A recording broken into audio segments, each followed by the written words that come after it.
আসসালামু আলাইকুম ওয়া রাহমাতুল্লাহি ওয়া বারাকাতুহু। ওয়ালাইকুম আসসালাম ওয়া রাহমাতুল্লাহি ওয়া বারাকাতুহু। জি, আমি কেরালা থেকে বলছিলাম। বলেন আমার প্রশ্ন। প্রশ্ন হচ্ছে, রিজিক অন্বেষণের অনেক রকম মাধ্যম আছে, তার মধ্যে একটা আল্লাহর কাছে সব থেকে নিকৃষ্ট মাধ্যম হচ্ছে কারো কাছে হাত পেতে চাওয়া।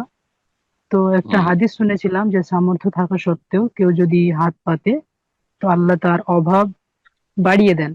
তো এই হাদিসটা কতটা সত্য, আর সামর্থ্য বলতে কতটা সামর্থ্য বোঝানো হয়েছে?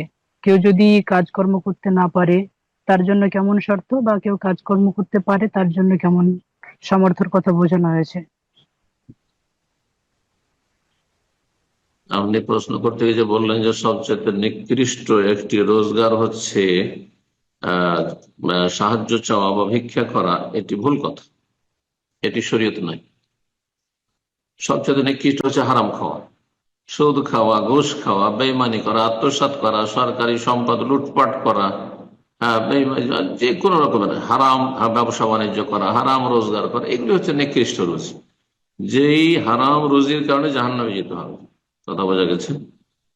আর মানুষের কাছে সাহায্য চাওয়া, আর্থিক সাহায্য চাওয়া কখনো জায়েজ, কখনো না জায়েজ।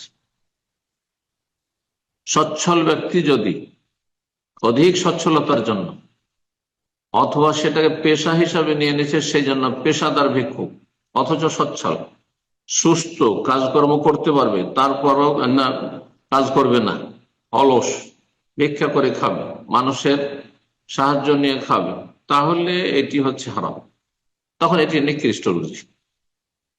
কিন্তু কেউ যদি অক্ষম হয়, অসহায় হয়, বৃদ্ধ, অসহায়, প্রতিবন্ধী, অথবা কাজকর্ম নেই, কাজকর্মের কোনো সুযোগ নেই, কোথাও পাচ্ছে না রোজগারের ব্যবস্থা, সেই জন্য মানুষের কাছে সাহায্য চাইতে হচ্ছে, জায়েজ, জায়েজ। না হলে আল্লাহ বলতেন না, উম্মা সাইলা ফালা তানহার, ভিক্ষুককে ধমক দিয়ে কথা বলিও না, শক্ত ভাষায় কথা বলিও না। তবে ওলিয়াদুল ওলিয়া খায়রু মিন আলিয়াদিস সুফলা, ওপরের হাত যদি আপনি দাতা হতে পারেন তো আপনি গ্রহিতার চাইতে ভালো। সাহায্য চাওয়ার চাইতে সাহায্য করা অনেক ভালো, অনেক ফজিলত রাখে। আপনি মানুষকে দেওয়ার চেষ্টা করবেন, নেওয়ার চেষ্টা করবেন, এর জন্য উৎসাহিত করা হয়েছে। যথাসাধ্য আপনি অল্পতে পরিতুষ্ট থাকবেন। যদি অল্পতেই আপনি সংসার চালাতে পারেন, মোটেই কারো দ্বারস্থ হবেন না, কারো কাছে নিজের প্রয়োজন পেশ করবেন, আল্লাহর কাছে পেশ করবেন, আল্লাহ বরকত দেবেন, অভাব মুক্ত করবেন। আর কেউ যদি হ্যাঁ সাহায্য চায় তাহলে আল্লাহ তাকে লাঞ্ছনার রাস্তা খুলে দেবেন। এই হাদিস এইভাবে আম ভাবে না। সচ্ছল ব্যক্তি যদি শুধু মানুষের সাহায্য চেয়ে বেড়ায়, ভিক্ষা করে বেড়ায়, তাহলে আল্লাহ তাকে লাঞ্ছিত করবে। এটা হচ্ছে এই হাদিসের মর্ম অর্থ। আর অসচ্ছল ব্যক্তি, অভাবী ব্যক্তি, আর তার কোনো রোজগারের ব্যবস্থা নেই অথবা রোজগার করার ক্ষমতা নেই, তাহলে তার জন্য ভিক্ষা করা যায়, কোনো অসুবিধা নেই। নবী সাল্লাল্লাহু আলাইহি জামানায় সাহেলিন ছিল, ভিক্ষুক ছিল।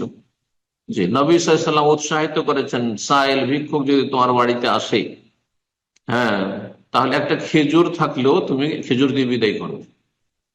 যদি কিছুই না থাকে হবে কালেমাতুন তাইয়্যিবা, ভালো কথা দিয়ে, হ্যাঁ, আদর স্নেহের মায়ের কথা দিয়ে বিদায় করো। কেন বলেছেন? যে হারাম কাজ হইতে কথা বলতেন? হারাম, যে হারাম খায়, সুদ খায়, তাকে ভালো কথা দিয়ে বিদায় করবেন না? হারাম, জাহান্নামে যাওয়ার কাজ। ধ্বংস ফাআযানু বিহারবিন মিন আল্লাহ ওয়া রাসূলিহি, সুদখোরের বিরুদ্ধে আল্লাহর যুদ্ধের ঘোষণা রয়েছে, সৌদি সিস্টেমের বিরুদ্ধে আল্লাহর যুদ্ধের ঘোষণা, রাসূলের যুদ্ধের ঘোষণা রয়েছে কোরআনে কারিমে। বারাকাল্লাহু ফিক। জি। ভুল বুঝা আমাদের দেশের একজন আলেমরা ভুল বুঝায় ভিক্ষা করা নিকৃষ্ট পেশা। না, সবসময় নিকৃষ্ট পেশা না। কারো জন্য জায়েজ, কারো জন্য জরুরি। না খেয়ে মরে যাবেন, আর কোনো রোজগারও নেই, আর বলবেন যে কাউকে বলবো না, না, জরুরি ভিক্ষা করা। বারাকাল্লাহু ফিক। আমিন। আল্লাহর কাছে আমিন। দ্বারস্থ করুন। জি, আল্লাহ আমাদেরকে অভাব মুক্ত করুন। জি। আমিন।